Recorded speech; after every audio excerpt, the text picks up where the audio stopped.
Perkenalkan, nama saya Vicky Aditya Ginting dengan nomor NIM 2105171085. Saya berasal dari kelas Manajemen Bisnis 1A.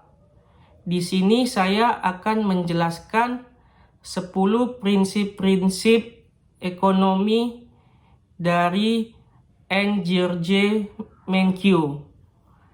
Yang pertama, saya akan menjelaskan pengertian ekonomi. Kata ekonomi berasal dari bahasa Yunani yang memiliki arti one who manage a household atau pengelola rumah tangga.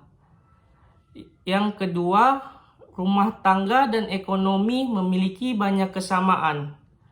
Yang pertama, barang apa dan berapa banyak produk yang akan dibuat. Yang kedua, siapa yang akan bekerja. Yang ketiga, sumber daya apa yang akan digunakan dalam produksi itu. Dan yang terakhir, pada tingkat harga berapa produk itu dijual. Selanjutnya, saya akan menjelaskan masyarakat dan kelangkaan sumber daya. Pengelola sumber-sumber daya dari suatu masyarakat sangatlah penting, karena sumber daya adalah langka. Kelangkaan atau scarcity berarti suatu masyarakat memiliki jumlah sumber daya yang terbatas, dan karena itu tidak bisa memproduksi seluruh barang dan jasa yang diinginkan anggotanya. Selanjutnya, ilmu ekonomi.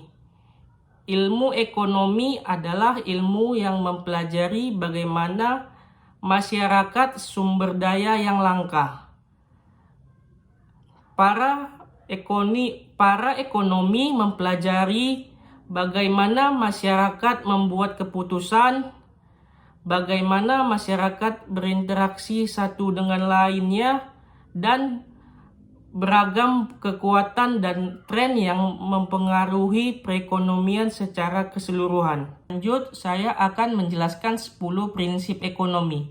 Yang pertama, orang menghadapi trade-off. Yang kedua, biaya adalah apa yang Anda korbankan untuk mendapatkan sesuatu. Yang ketiga, orang rasional berpikir pada batas-batas.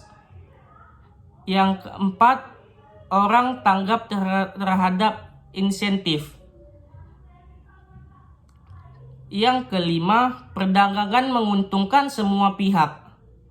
Yang keenam, pasar adalah tempat yang baik untuk mengorganisasikan kegiatan ekonomi. Selanjutnya, pemerintah terkadang mampu meningkatkan hasil-hasil dari pasar. Yang kedelapan, standar hidup suatu negara bergantung pada kemampuannya menghasilkan barang dan jasa.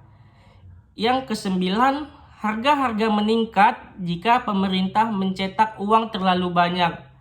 Dan yang terakhir, masyarakat menghadapi trade-off jangka pendek antara inflasi dan pengangguran. Lalu, saya akan menjelaskan 10 prinsip ekonomi tersebut satu persatu. Yang pertama, orang menghadapi trade-off. Untuk dapatkan sesuatu yang diinginkan, kita biasanya harus mengorbankan sesuatu lain. Makanan dan pakaian, leisure time dan work, dan efisiensi dan equality. Membuat keputusan menghadapkan kita para pertukaran atau trade-off, merelakan sesuatu untuk suatu tujuan. Efisiensi memiliki arti masyarakat mendapatkan manfaat yang optimal atas penggunaan sumber daya yang langka. Sedangkan equity memiliki arti manfaat dari sumber-sumber daya tersebut didistribusikan secara adil di antara anggota masyarakat. Kedua, biaya adalah apa yang Anda korbankan untuk mendapatkan sesuatu. yaitu mengambil keputusan harus bandingkan biaya dan manfaat dari alternatif yang akan dilakukan. Contohnya, apakah memilih kuliah atau bekerja, apakah masuk kelas atau tidur di rumah. Biaya kesempatan atau optionally cost dari sesuatu adalah hal-hal yang harus Anda korbankan untuk mendapatkannya. Yang ketiga, orang rasional berpikir pada batas-batas. Perubahan marginal atau marginal change menjelaskan penyesuaian terhadap suatu rencana kerja yang sudah ada sebelumnya. Orang membuat keputusan dengan cara membandingkan keuntungan marginal dan biaya marginal. Yang keempat, orang tanggap terhadap insentif. Pertama, perubahan marginal dalam cost dan benefits memotivasi orang untuk meresponnya. Artinya, kita tanggap terhadap insentif. Yang kedua, keputusan untuk memilih sesuatu alternatif dari yang ada terjadi ketika keuntungan marginal atau marginal benefits. Pilihan tersebut lebih besar daripada biaya marginal atau marginal cost-nya. Ini adalah contoh orang yang tanggap terhadap insentif. Bintang bola basket LA Lakers memilih untuk tidak kuliah dan bergabung dengan NBA ketika lulus SMA dengan nilai kontrak $10 juta. 5. Perdagangan menguntungkan semua pihak. Yang pertama, perdagangan antara dua negara akan menguntungkan keduanya. Yang kedua, combination results in glass from trading. Yang ketiga, perdagangan menyebabkan orang atau negara berspesialisasi dalam keahlian mereka. Lalu, saya akan menjelaskan prinsip ekonomi yang keenam. Pasar adalah tempat yang baik untuk mengorganisasikan kegiatan ekonomi. Market ekonomi adalah sesuatu jenis perekonomian yang mengalokasikan sumber dayanya melalui keputusan-keputusan terdesentralisasi dari berbagai perusahaan dan rumah tangga. Selanjutnya, dalam seluruh market ekonomi, rumah tangga menentukan akan kerja di perusahaan apa dan akan membeli apa dengan pendapatan mereka. Yang kedua, perusahaan menentukan siapa yang akan dipekerjakan dan barang apa yang akan dihasilkan. Adam Smith rumuskan pengamatan bahwa semua rumah tangga dan perusahaan berinteraksi di pasar bertindak seolah-olah dibimbing oleh invisible hand.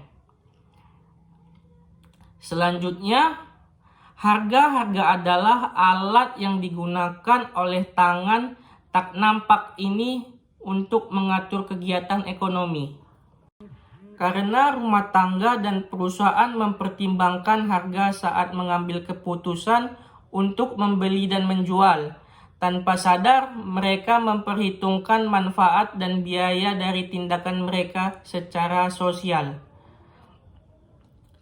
Hasilnya, harga memandu para pengambil keputusan ini untuk mencapai hasil-hasil yang dalam banyak kasus memaksimalkan kesejahteraan masyarakat secara keseluruhan.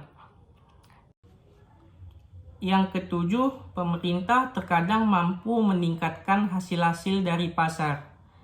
Ketika terjadi kegagalan pasar atau market failure, pemerintah dapat lakukan intervensi di bidang ekonomi, yaitu untuk mendukung efisiensi dan equity.